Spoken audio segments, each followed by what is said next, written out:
एक मिनिट, माझं स्टेटमेंट अजून संपलेलं नाही आहे. मी जेव्हा तिथे गेले त्यावेळेस मी दयानंद खांडेकरांना जयराम चौगुलेंवर हल्ला करताना किंवा त्यांना मारताना पाहिलेलं नाही.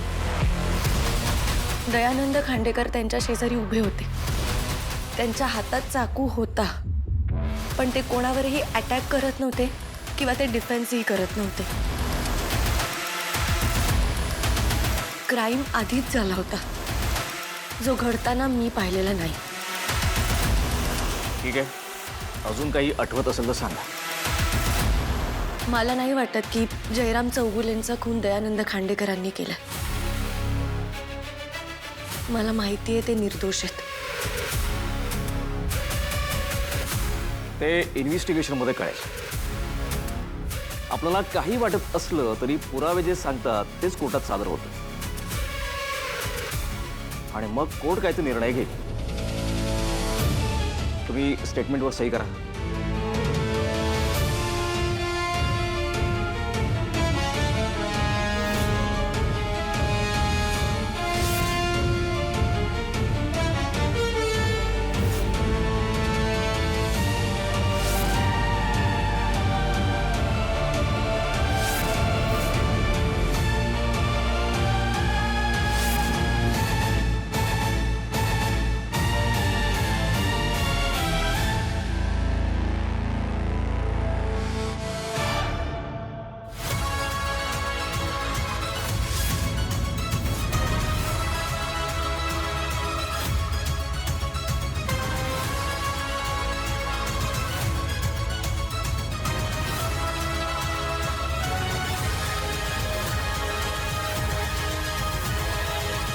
कौशिकी मॅडम, तुमच्या फॅमिलीचं खूप मोठं नाव आहे.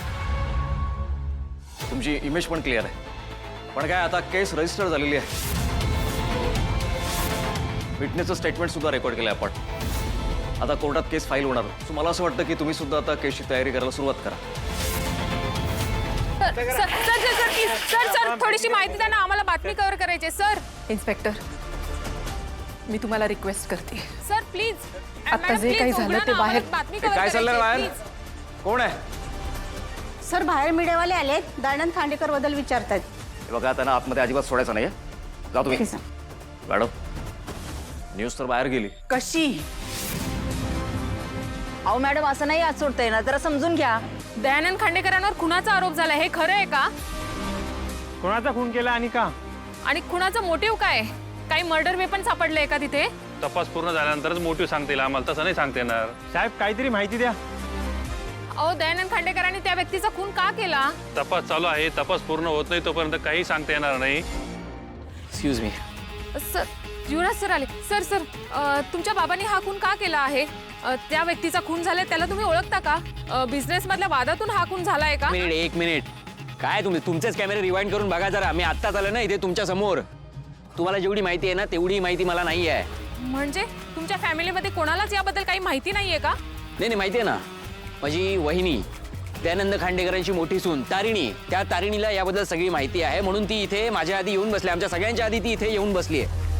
म्हणजे काय म्हणायचंय तुम्हाला? मला एवढंच म्हणायचं आहे की मला कुठल्याही प्रकारची माहिती नाही आहे. मी जर आत गेलो, तुम्ही जर मला आत जाऊ दिलं तर मला माहिती मिळेल. आणि एकदा का माहिती मला मिळाली ना की मी तुम्हाला येऊन स्वतःहून सांगेन. आता प्लीज मी आत जाऊ का? सर प्लीज, सर थोडीशी माहिती द्या ना. सर हवालदार, दयानंद खांडेकर लोकांमध्ये टाका. हो सर. मी खरंच काही केलेलं नाही. मी काय केलेलं नाही. मला माफ करा. मी जे पाहिलं ते मला सांगावं लागलं. मी खरंच काही केलेलं नाही आहे का? Inspector, please. ते सांगतायत ना त्यांनी खरंच काही केलेलं नाहीये. आणि ती सुद्धा म्हणते की तिने खून करताना नाही बघितले. तुम्ही लॉकअप मध्ये प्लीज नका टाकू त्यांना. आणि आम्हाला माहिती आहे तुम्ही काहीही केलेलं नाहीये. तुम्ही काही काळजी करू नका. आम्ही सगळे आहोत तुमच्या सोबत. येस, आम्ही सगळेच आहोत.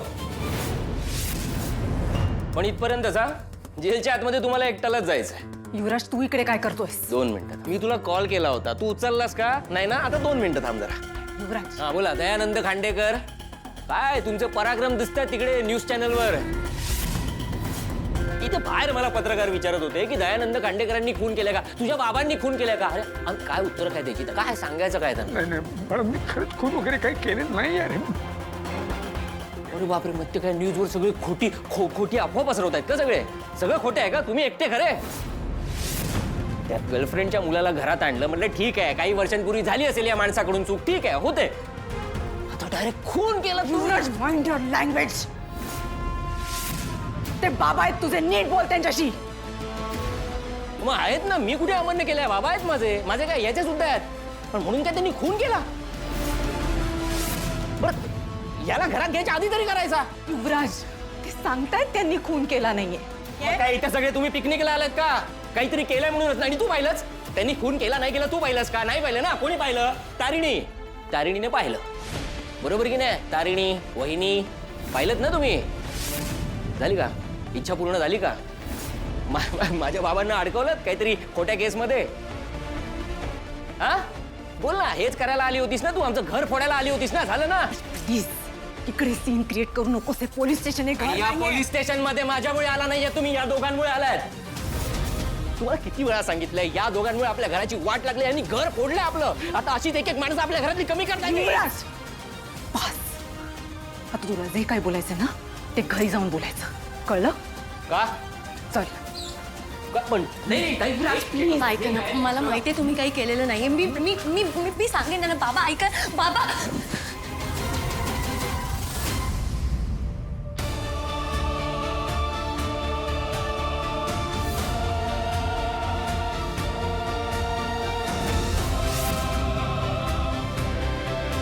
चल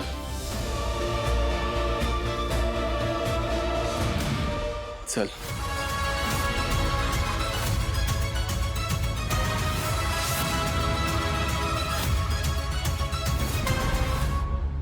सर कुठे आहेत? सर येत आहे. आम्हाला विचारायचंय, प्रश्न विचारायचा, आम्हाला माहिती मिळाली पाहिजे. सायलेन्स गोंधळ सर, करू सर. नका. सर, दयानंद खांडेकरांच्या केस बद्दल काहीतरी माहिती द्या. हे बघा, आमचा तपास चालू आहे, त्यामुळे सध्या कोणतीच माहिती देता येणार नाही. पण कस्टडीमध्ये घेतलंय याचा अर्थ काहीतरी पुरावा मिळाला असेल ना? हे पहा, त्यांच्या सुनेचं स्टेटमेंट आहे की त्यांनी बॉडीच्या शेजारी दयानंद खांडेकरांना हातात सुरा घेऊन बघितलाय.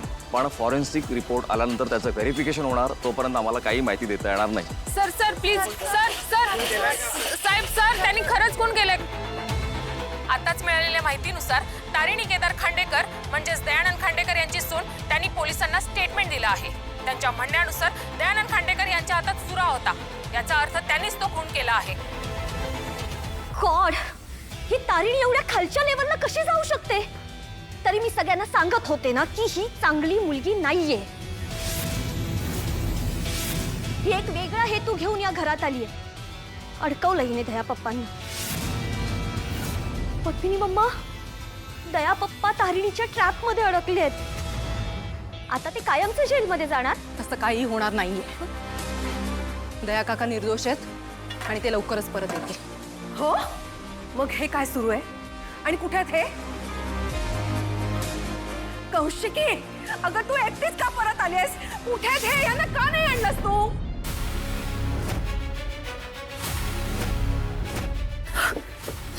I'm okay. सावकाश, I'm okay. सावकाश.